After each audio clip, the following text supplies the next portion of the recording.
Are you ready for the weekend yet? We have events, news, and a guest for you to enjoy this Lake Life weekend.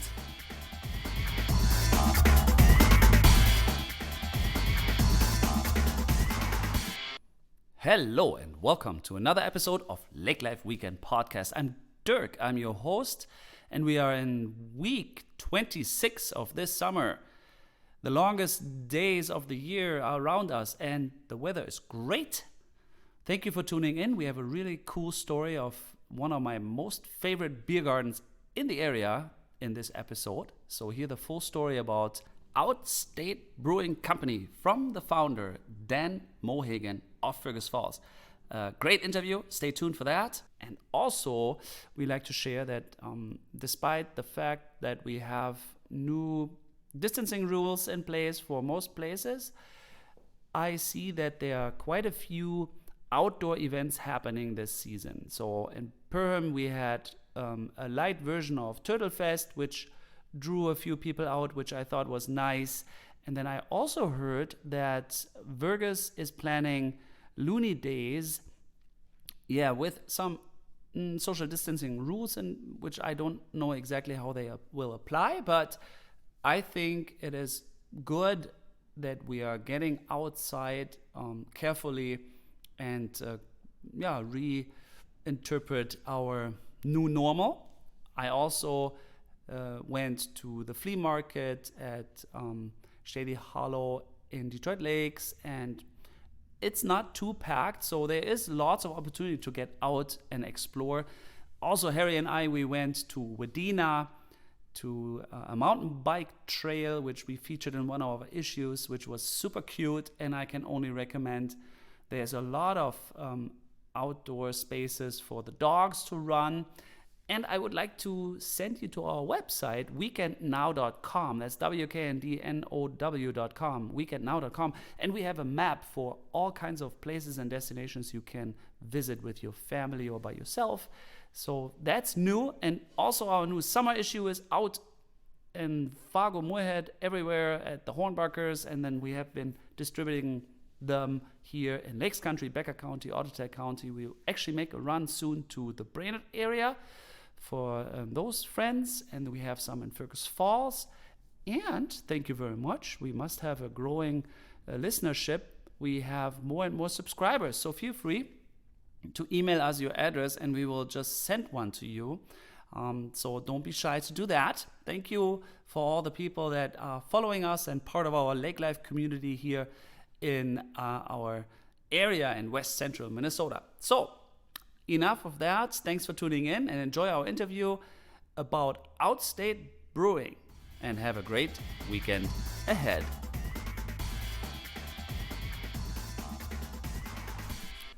Welcome to our interview part. I'm here with Dan Mohagan. Hi, Dan.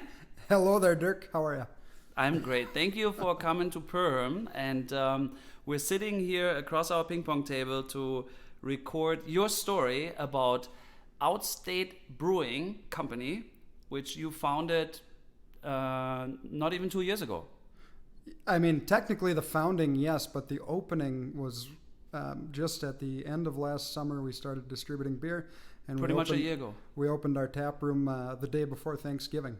So we're brand in our new. first season. Yes. So. And before we talk beer, before we talk brewing and how this all came about, we actually met 3 or 4 years ago when you initiated a photo contest for Outstate County, I believe. Yes, and that's right. I approached you and we got talking. But tell us a little bit more about you, the person, your background, where you're from, and then how that led into becoming a brewmaster, which is what I always wanted to be when I came here. So I'm a little bit jealous. But tell us, who is Dan Mohagan and where are you actually from? Yeah, so I grew up right here in Otter Tail Lakes Country. I'm from Fergus Falls, but have family that lives on Otter Tail Lake and Clitheroe Lake, and so we spend pretty much every weekend up here year-round. enjoying the waters. And really especially loving the summer. Yeah. So other than that, I got to start by saying I'm not technically the brew master. I'm the brew drinker and salesman. You have the marketing hat on? Yep, I like to do the marketing, and I like to work with the other companies in Otter Tail County and Minnesota at large. So you'll see me meeting with the folks over at Zorba's or Beach Bums or the brew here in Perham, and just making sure that they've got the beer that they need. And So you have a co-founder? Yes, co-founder is Patrick Lundberg. He's the brewer of the situation.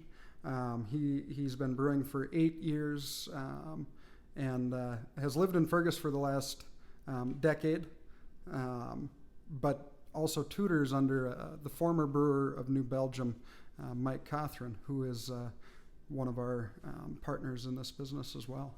So yeah. Before we deep dive into the brewing story of yours, because there's quite a few brewing companies that popped up and are growing and maturing. So you have the creative part, I understand. So what's your background? Yeah. How does one start a brewing company? Did you go to college for marketing, or what's your background? I took a class in marketing, yes. My background is I grew up in Fergus, graduated high school there, did school in Fergus Falls before going to Duluth to finish my 2-year. And as soon as, actually in the end of finishing that, I realized what I wanted to do at that point was sell real estate. And so came back and ended up selling real estate for our family-owned company, Mohagan Real Estate. That's your mom? Yep. And it was there that I started, I guess, using my desire to brand things and create. I started creating videos and walkthroughs and just doing fun things, sharing stories of clients in different ways that was enjoyable. And then we had Patrick, who's our brewer, join us in real estate as well. Patrick had been in the Young Life, which is a Christian outreach, Christian youth group organization, I guess, or youth organization, you would say. And so he joined us after retiring from 20 years of ministry at Mohagan Real Estate. Had been brewing for quite a while at that point already, and we started serving his beer at client functions so you were appreciation co-workers nights and stuff like that. You two met at a totally different industry venue. Yep. And then you learned. Well, we became friends before we became co-workers in the real estate even too. Oh, okay. So you met and you actually kind of were led into a business venture by friendship, and then co-working, and then tasting the brew that he did. Yep. To say it. So after we got him into the real estate, we decided to go after beer. We knew that one of our brands is Star Island. That's one that he's been making forever. That's our IPA, a West Coast IPA. And we knew that one was something that we felt was marketable. And then we also had a great light beer that we call Blue Northern Light now that we thought would work. And so we started writing a business plan. I put my knuckles down on his desk one day and said, "Hey, if I put this business plan together, will you brew?" How long ago? That was November of 17. Yeah, November of 17. So you had a calling. Obviously, you're from an entrepreneurial household. Excuse me, 18. November of 18. November of 18. So your mom is self-employed. So you grew up in a family of self-starters or self-employed people. Yeah, yep. And you had this entrepreneurial desire all your youth. You always wanted to I definitely did. Absolutely. You wanted to create something, build something? I wanted to create something and build something and have a vision long-term that I could execute, I think, was probably... And not just me, obviously. Need a team of people that's way better than you. and so yes, but having the ability to create is, I think, your driver. It's my driver, and boy, if you have that, you got to follow it. Yeah. So you approached him, you put your knuckles down, you said, and say, hey, Patrick, if I write a business plan, would you brew? So, yes. And he said yes. Yep, he said yes, and so we went to it together, and by February we thought we were ready for our first pitch. Of 19. So you spoke to him November of 18, and then of February 19. That's so recent. Yeah, you made fast. A first patch, you said? A batch of beer? No, we made our first pitch. Oh, pitch! Sorry. To investors, figuring out, because fundraising we also knew that we wanted to do this at a certain scale so that we would be,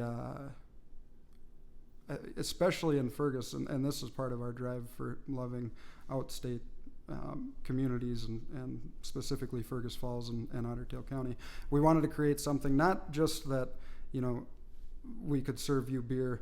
And have a few of us working there. We wanted to create something that we could do at a scale where we could have a couple dozen employees and support several families and be able to afford bringing people on that are better than us, so that we could make an impact on the economic stability of Fergus and the area. And I think that's kind of seems to be happening. So. Yeah. So you have a 3, 5, 10-year plan. Yep. And you already have an expansion plan. So it's not just, hey, let's try this. It's really you. So you went out. Let's get that straight. So you made your first pitch. You fundraised quite a significant amount of money needed, because I saw your building and I really love your patio. I mean, I like the atmosphere. It's a beer garden to me. You sit right at the water's edge. You found that property. It's pretty much, it is downtown. You cannot be more downtown and riverfront. Yep. We're exactly 1 block from city center. Yeah. It's incredible. So you said you made your first pitch. So we are in February 2019. So tell us more, like the fundraising, before I talk about the name, for example, and the building. How did that all work? How did that come together? How did the name come together? No. That Outstate, we're going to talk about that. How did you meet and pitch? Where did you go to fundraise? And how did that all come together that you were able to actually register, I guess, an LLC and start a company? We worked through, there's this wonderful website that we worked through called LivePlan. Liveplan.com, and really LivePlan takes the space of a mentor in business planning, which if you can find somebody that knows how to write business plans, that's a wonderful thing. And so LivePlan, we didn't know how to ask anyone to do this with us at that point, so we started there, and then from there we also connected, once we had quite a bit of material in place. We connected with Otter Tail Power, who we knew had an economic development advisor just on staff to help the communities that they serve, which is a pretty cool thing. And then I did not know that. That's pretty cool. And then connected with the city of Fergus Falls to talk with them, and there's their economic development advisory. The SBA and SBDC worked with them. And from there, then we met with our first investor, and we asked for a relatively small amount of money, and they came back and said, we'd like to do considerably more than that, and we were off. Huh.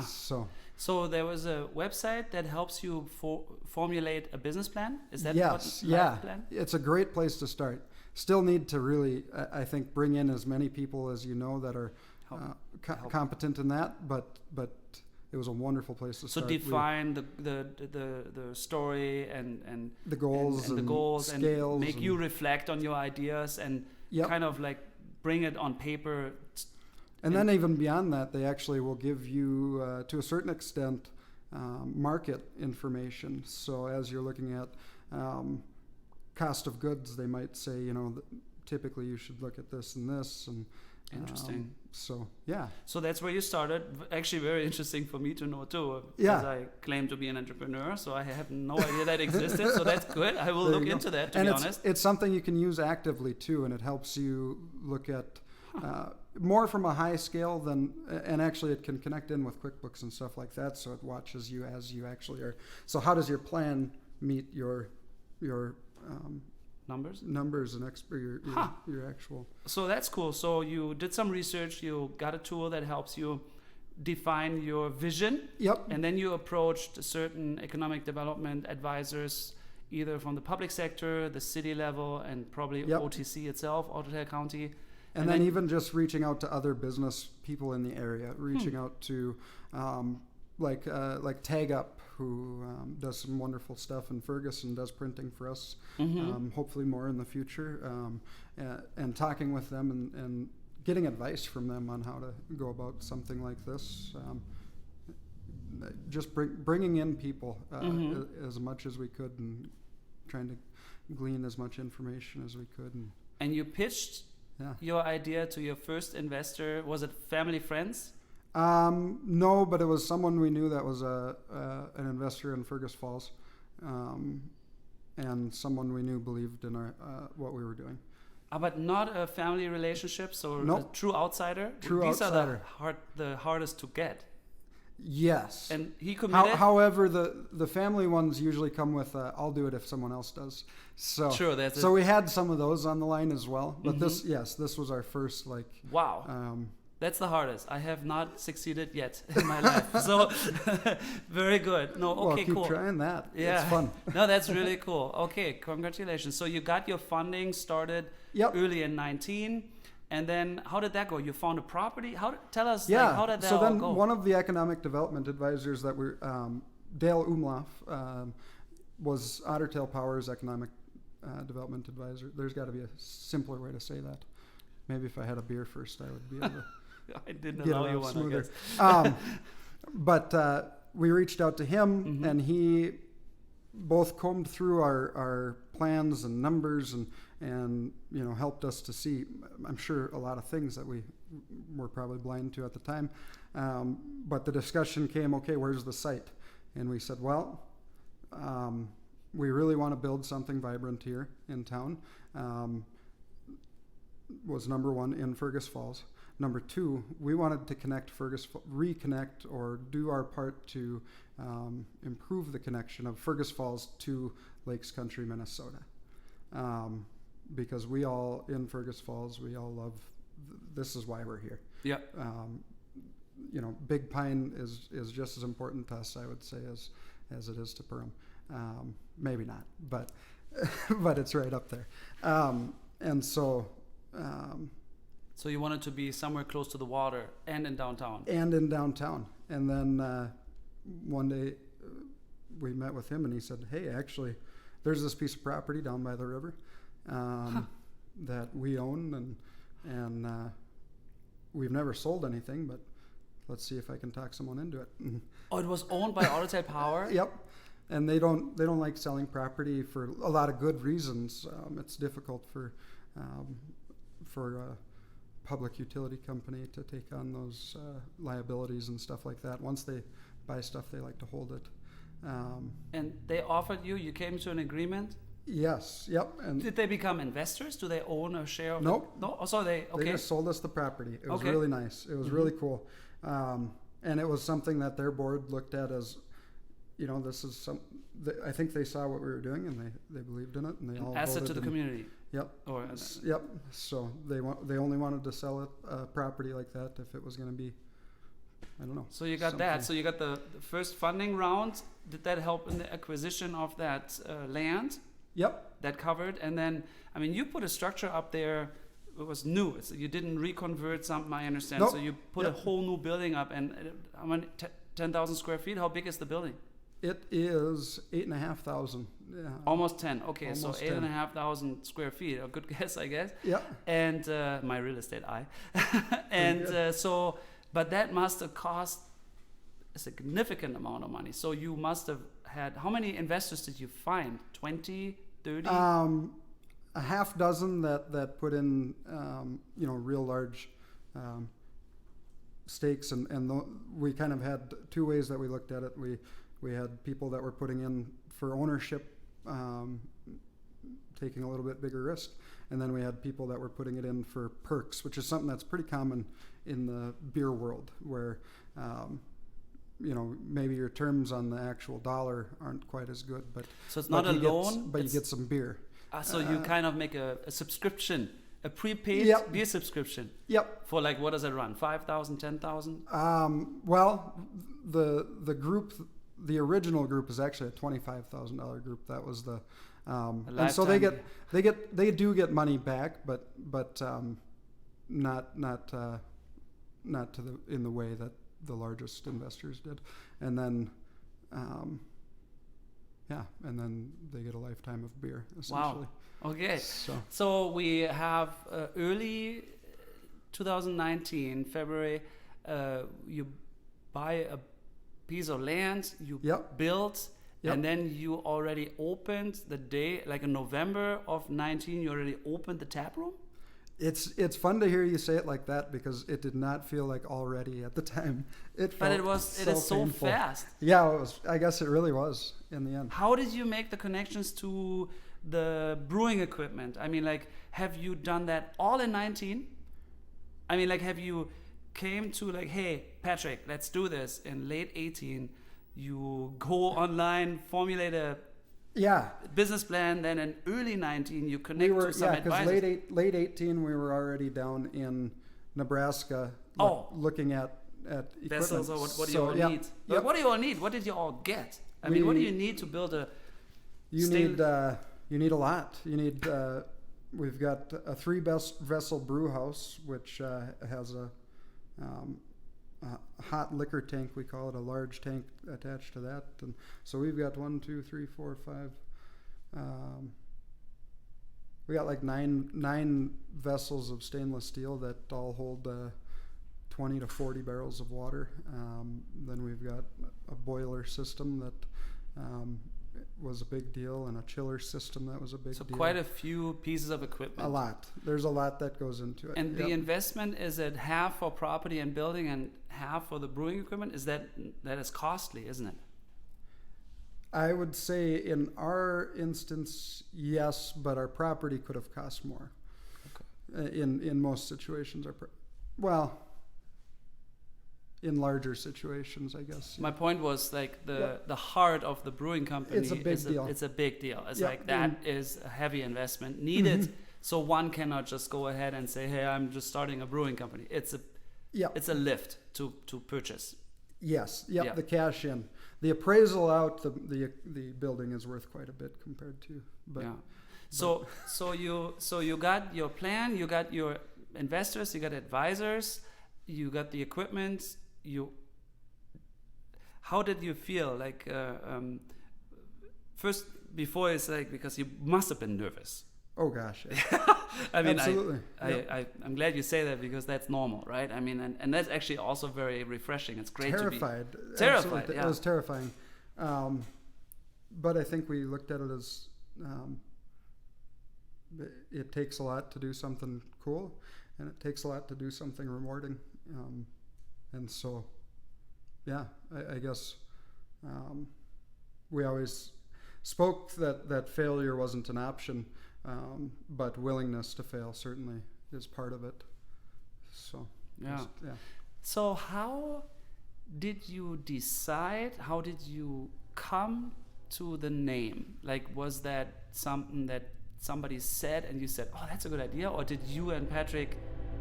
Yeah. Because name finding, branding is sorry, we have the train here. Is a challenge, and it's the beauty. Here. Yeah. Yeah. I'm getting a dry mouth. Can I crack one of these? You can crack one of these. I must admit, if I have a sip. Okay. I take the IPA. I'll get us some glasses. Yeah, I'll take an IPA. And I give you a little glass. Well, I brought enough for you to sample. So we never do live performances, and this is the first time. So where's the IPA? This is the IPA? Wait, are we live right now? No. Oh. But like we're recording, but like we never really do anything. Where's the IPA? Sorry, I've got two IPAs. Star Island is our West Coast IPA. Okay. And then Edge Catcher is our Northeast. I take the small one first here. Okay. And then Spray Tan is a sour. No. Which I'm not sure what you think about sour beers. Yeah, later. So Outstate. And yes. you know, when I How met did we you the come to last name time, Outstate? I didn't know what that meant, Outstate. I'm a foreigner, remember? Yep. So now you explained to me Outstate, which makes sense. But like, how did you come up with everything? Tell us. So it took a while for us to come up with the name. Prost, by the way. Cheers. Even before we had officially decided to go with the business, we had been thinking about it. But we knew, I think, the style of beer that we wanted to make, and we also knew the type of brand that we wanted to have. We're craft brewers that I think are a little bit different in that our goal is primarily to make consistent beers that you can know what to expect, and not just know what to expect, but when you see one of our beers and the style, you should be able to say, okay, I know what other light beers taste like. I know what this one should taste like. I know what other IPAs taste like, and then hopefully be surprised at how well it fit your liking. I enjoyed it once before at the Otter County Winterfest. Yep, Ottertail on Ice. Outstate on Ice, yeah, sorry about that. We had a little beanbag tournament there, and you had your the beer, you catered the beer, and I had it before. It is really delicious. But tell us Outstate. Yes. Now, so we wanted to, that's where we were going. We wanted to have beer that was drinkable in the situations of the lake life. And then beyond that, we wanted to have a brand and a name that people could be proud of, I think. Not just us. It wasn't just about us. We wanted to make beer for people and the people we love around here. And so one day we were just talking, and Pat said, so what is the goal from a business standpoint? And so we were talking numbers at this point. And I said, well, let's be one of the most notable brewers in Outstate. That was the goal. In Outstate, Minnesota. Let's be one of the most noticeable in Outstate. Okay. In Outstate. That was the dialogue. That was the discussion. Because we've got 190 some breweries in Minnesota, and almost all of them are really focused in that Twin Cities metro. Now we've got 6 here in Ottertail County at this point, and they're all great. And I mean, really, some remarkable beer coming. But yeah, the statement was, let's try to be a big deal for Outstate, and then the name just hit.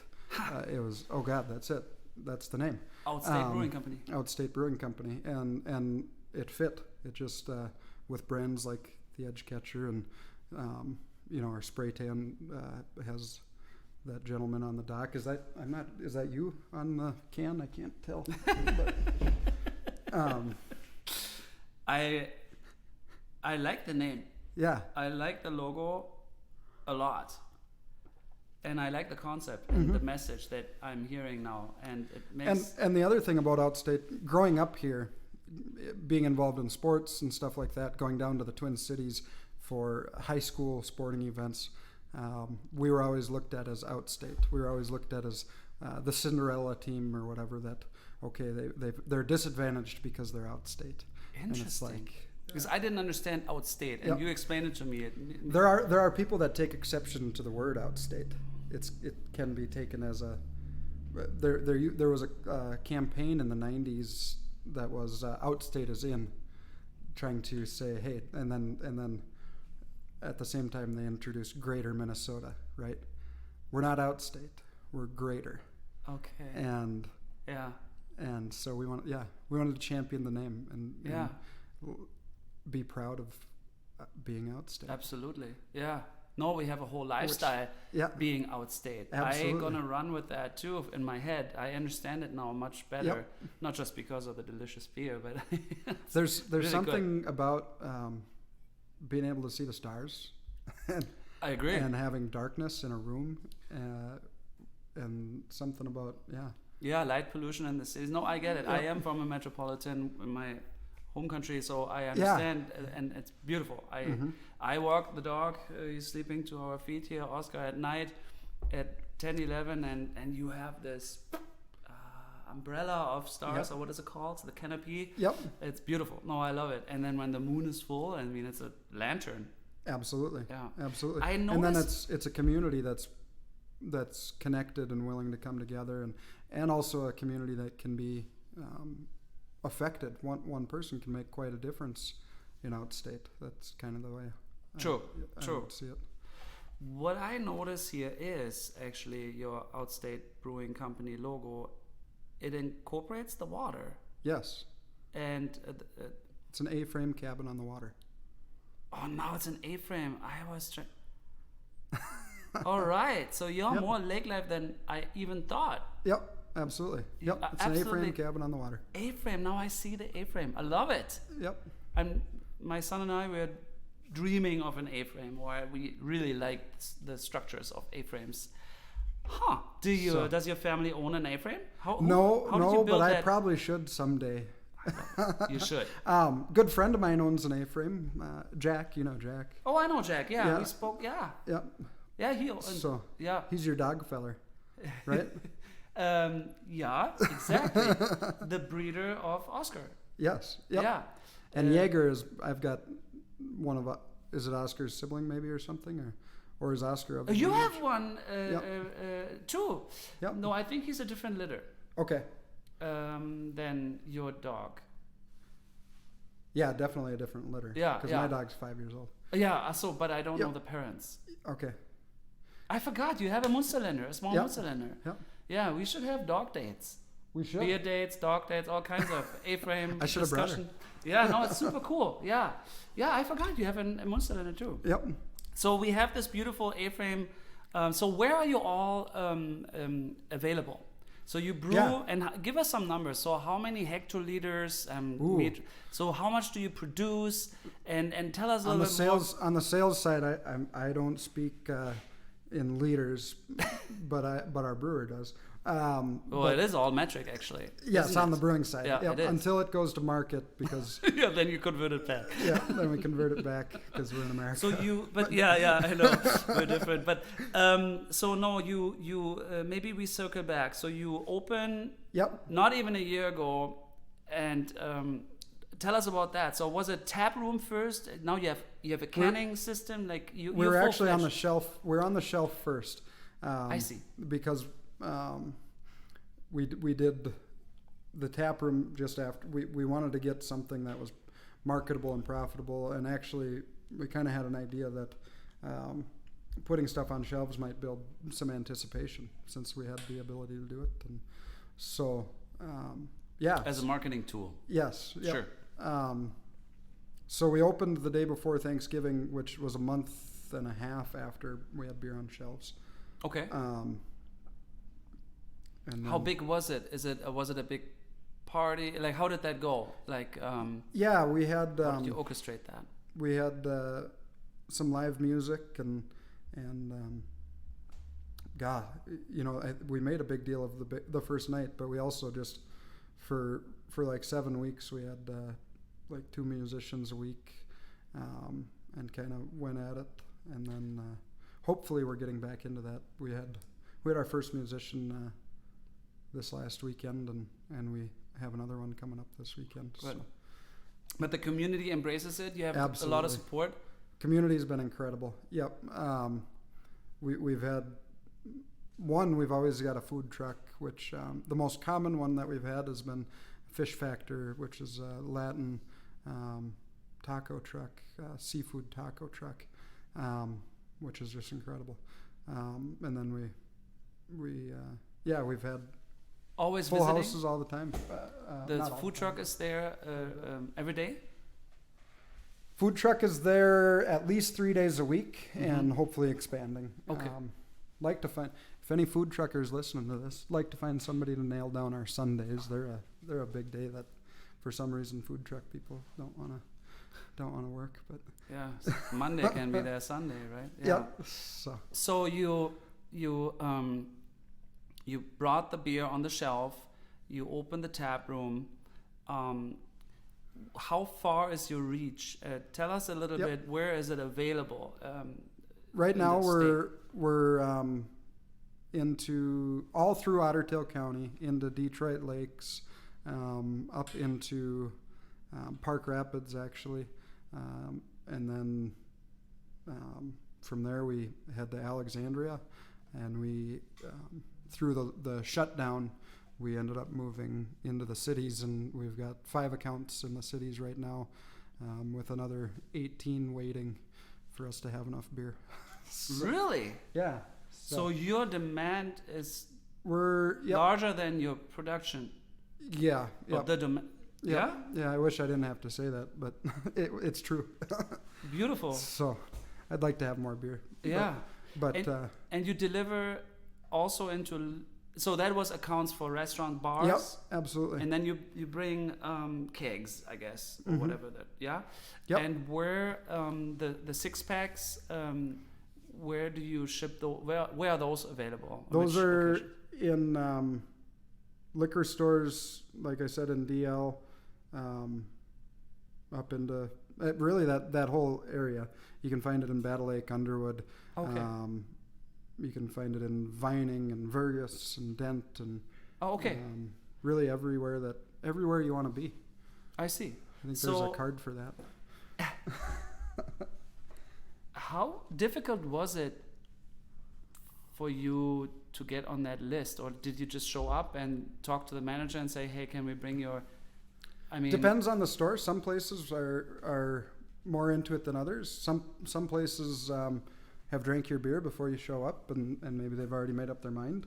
But the way we do it is we sit down just like we are now, and crack the beer and pour it and get them to taste it, and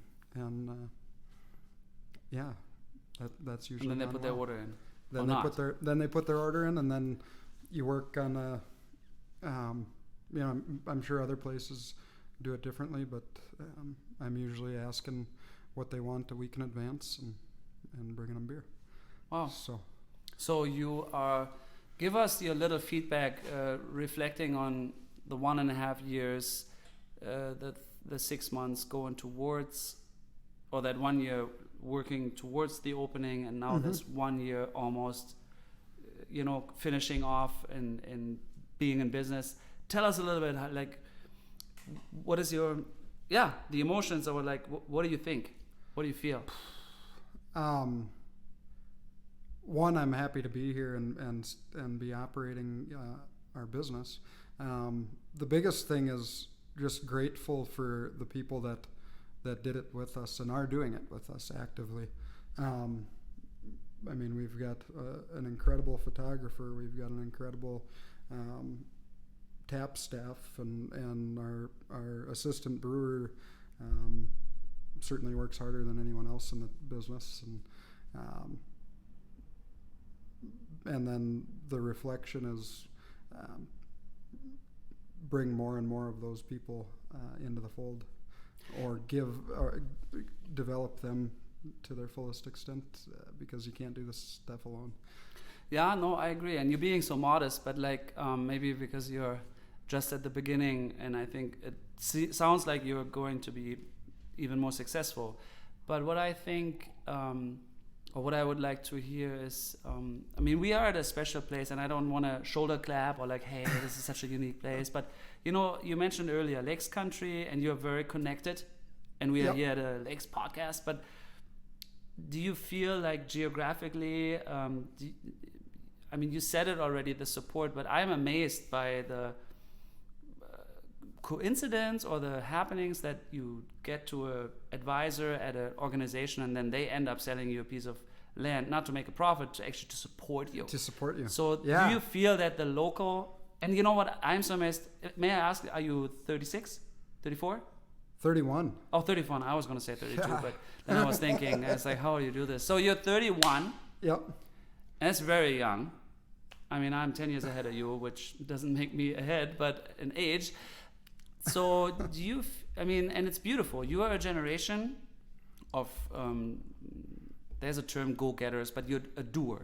Like you obviously you have a calling and you do it. You approach it. You do it. Yep. And I'm very happy to see that, as I'm an entrepreneur myself, or I feel I'm a creative person. I think we have a wonderful environment to do things, and I like to see Fergus Falls to grow. So do you have a community, or do you feel that there's other people that do stuff to grow like a Fergus Falls or a Outstate County? Do you see that? Yes, absolutely. I think so. And I think it's a community that is growing, a community of willing people. But it takes communication and sharing. And if you have a dream or a vision that you want help pursuing, you got to share it with someone. And hopefully, I think it's a community that's growing in its receptiveness to that. But at the same token, as an entrepreneur, if someone's shutting you down, you got to pay attention to that too. What am I not doing? What market is needed? What do you mean shutting you down? I mean, if you're asking if we're in a supportive community. Yeah. And I think we are. Yeah, Yes, I really do think we are.